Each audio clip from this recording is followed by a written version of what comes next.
This episode brings together Arrow and Flash, who appear in both episodes. I loved this crossover and the themes introduced in it. Surprisingly, this crossover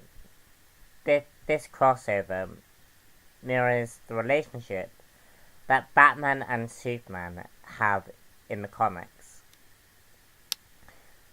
Putting things into perspective, CW may never get the opportunity to bring Batman and Superman into their CW universe, as currently Warner Brothers is using both those characters in the movies. So CW is really using Arrow and Flash as those characters.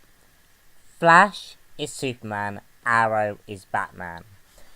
And those are and they're basically utilizing some of the archetypes from those two characters.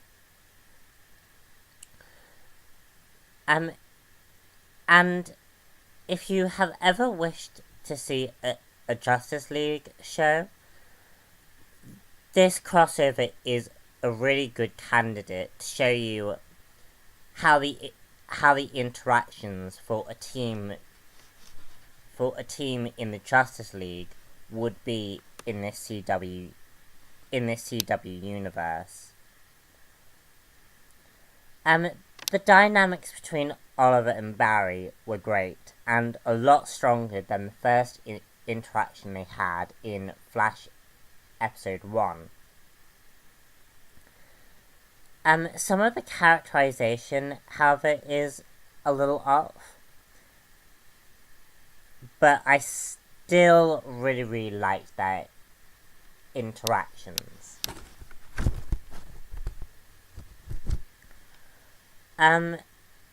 Oliver Queen is clearly the Batman of this universe, and him and the island have shaped him into a hardened warrior, whilst Barry is the opposite of that. And what you get between these two characters is very interesting analysis of their character philosophies and beliefs. Flash's philosophy is very optimistic about people and the world around him. In Flash's show, they deal with metahumans and use goofy names, which, as Cisco points out in part 2 of this story,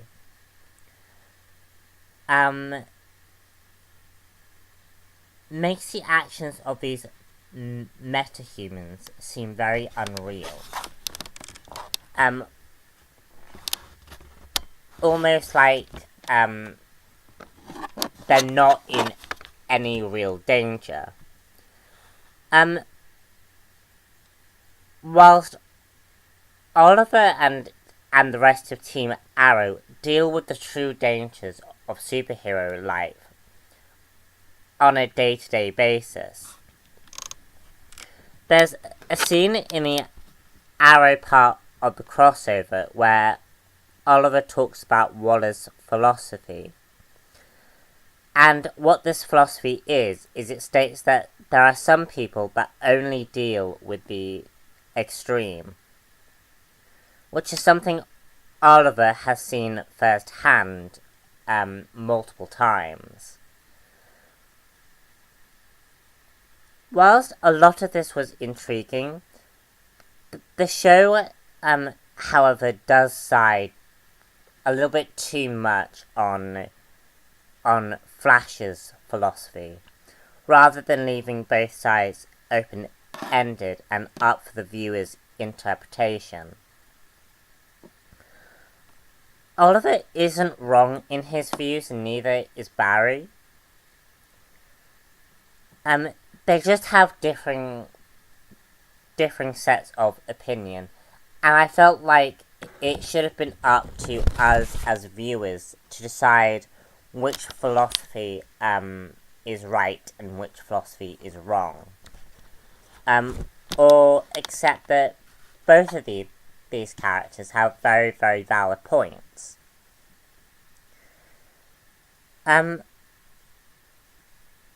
Ultimately, I think this boils down to the characters that you like and the characters that you don't like. And it seems as though I think the writers have yet to work out how these crossovers need to work. How these characters should be blending together into a cohesive universe.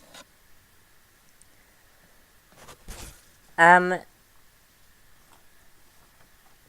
villains. The villains were very, very bland in both of the crossovers. And in my opinion, they may have been the weakest part of the episodes. Especially with Flash's metahuman villain.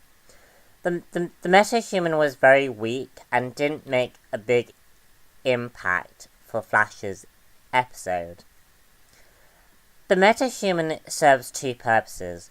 One is it creates a scenario in which Flash gets to fight Arrow. And secondly, it connects to the emotional spectrum theme Barry talks about at the beginning of the episode. The villain only manages to allow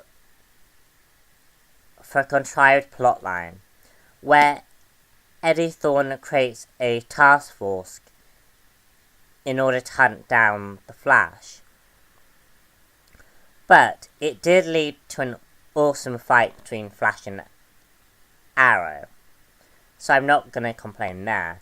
Captain Boomerang was slightly better than Flash's metahuman villain, and should have really have been the core villain for both of the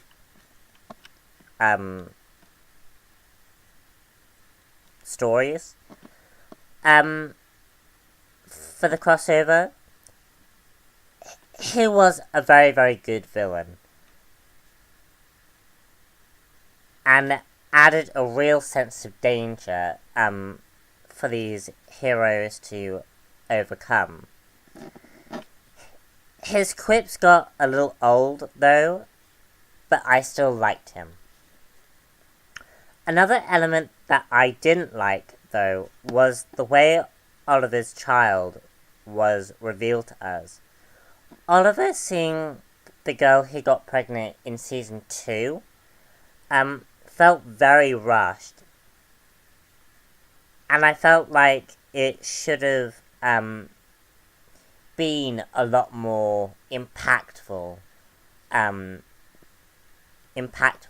especially for Flash fans who might not necessarily be watching Arrow. They might have not known who that character was, and I just wish they had done a bit more with her,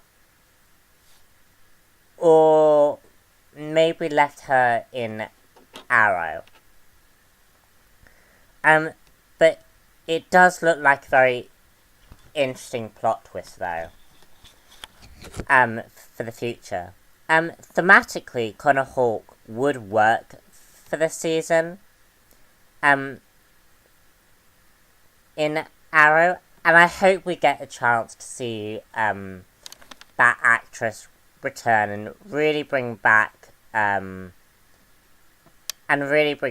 that story. We also get to see,